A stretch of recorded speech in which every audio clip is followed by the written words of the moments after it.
cómo alfabetizar a quienes comienzan la escolarización. Y resulta necesario reconocer los diferentes puntos de partida, también la preexistencia étnica y cultural que existe. Una vez que se reconozca esto, se otorga identidad y derecho para acceder, por ejemplo, a una educación bilingüe.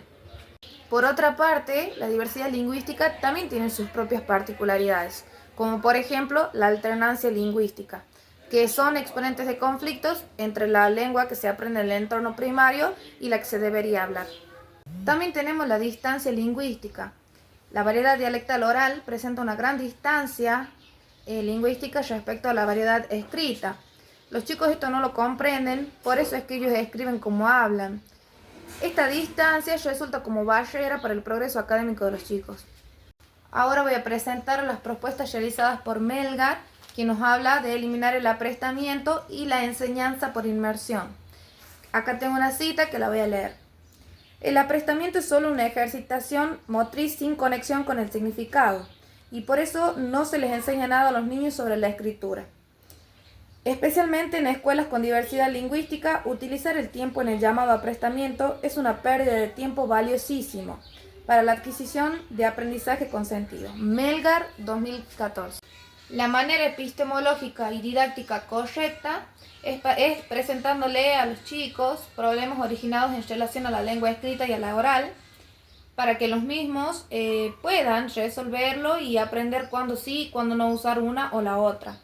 Para ello, el docente va a jugar un papel muy importante porque va a ser el de andamio. Debe aplicar estrategias específicas para que se dé ese aprendizaje. En lo personal, considero que este conocimiento me va a servir mucho para mis prácticas futuras, porque tal vez nunca me había puesto a pensar en lo mucho que se les puede dificultar a los chicos el de comprender cómo y cuándo utilizar un tipo de lengua. Problemas y desafíos planteados por la correspondencia entre la lengua oral y la lengua escrita. El primero es el de confusión de los sistemas simbólicos. Y es que los chicos muchas veces mezclan grafemas, números, dibujos y demás. Y el desafío didáctico aquí es el de enseñar a diferenciar los diferentes sistemas simbólicos. Segundo, la autonomía simbólica. Los chicos cuentan con analizadores, como por ejemplo la vista para lo escrito, el oído para lo fónico y demás.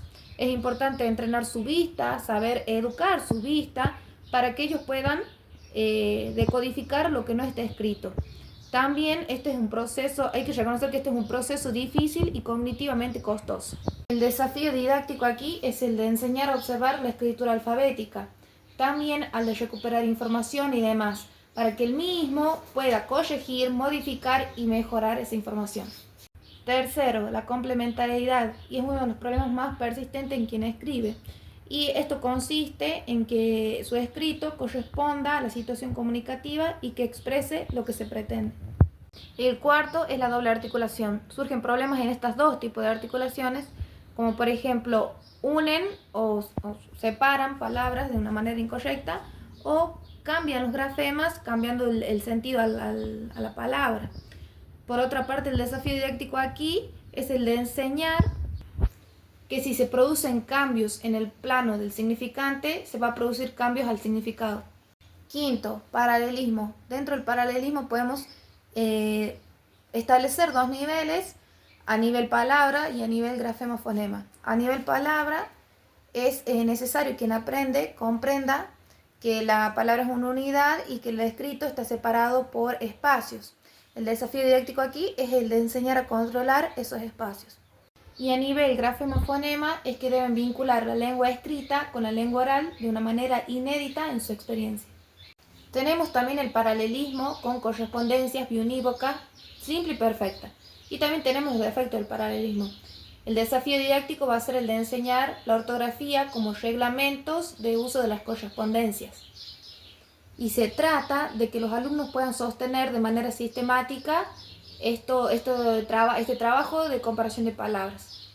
Grafemas suprasegmentales, fonemas que no son sucesivos y grafemas no solo letras.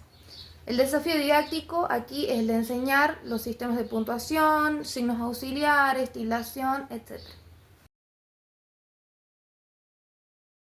La alfabetización con una mirada analítica y sintética. Podemos decir que la mirada analítica Es un proceso de segmentación en el que divide un todo en partes más pequeñas constitutivas. Y esas partes más pequeñas constitutivas son parte de la mirada sintética. Se forman unidades mínimas con identidad.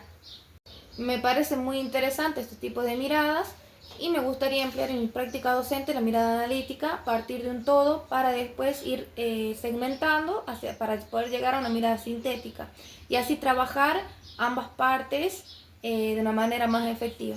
Las estrategias de enseñanza de lectura deben tener en cuenta los procesos psicolingüísticos que ocurren al leer, y por eso vamos a presentar los aportes de María Linuesa. Según la teoría psicolingüística, quien ha estudiado los procesos que realizamos cuando leemos y las características del lector experto, define que cuando leemos utilizamos dos vías, la fonológica y la léxica. La vía fonológica consiste en la identificación de cada grafema, o sea, la letra, y su correspondencia con la parte del fonema, que sería la parte de su sonido.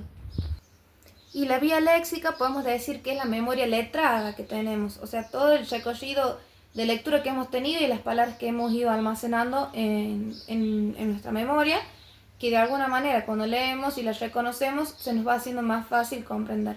Según esta teoría, el lector experto utiliza estas dos vías en complementariedad, mientras que el lector que recién está iniciando utiliza más la vía fonológica.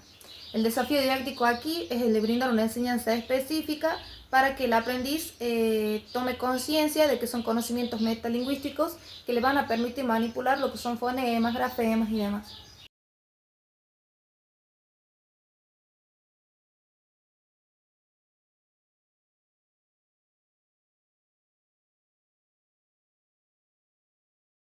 ¿Cómo ayudar a los niños a construir la vía fonológica?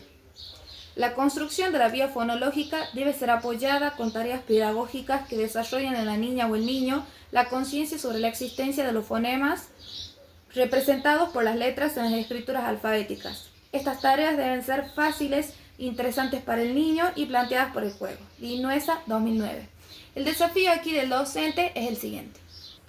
El mismo debe mostrar cómo se lee una palabra, cómo se pronuncia su fonema y demás, y así ir orientando. ¿Cómo se construye la vía léxica? Y la verdad que la vía léxica se construye a partir de la lectura. Primero, sobre la base de lo fonológico, para que posteriormente se dé esta vía léxica u ortográfica. En conclusión, podemos decir entonces que el alfabetizar y el acercar a la literatura son procesos inseparables. También este libro nos invita a invitar a los niños a apropiarse de esa cultura letrada, que les va a brindar herramientas como pensar, imaginar, situarse y demás. Por otra parte, Cecilia Ratti nos manifiesta que es obligación de la escuela de manifestar esa apropiación y un derecho de los niños.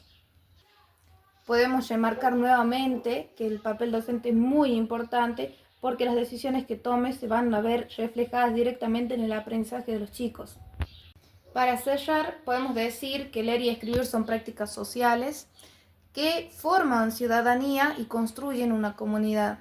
Es la tarea de los docentes y la de los futuros docentes de adoptar el compromiso de brindar esa posibilidad de que los chicos se apropien de ella. Muchas gracias.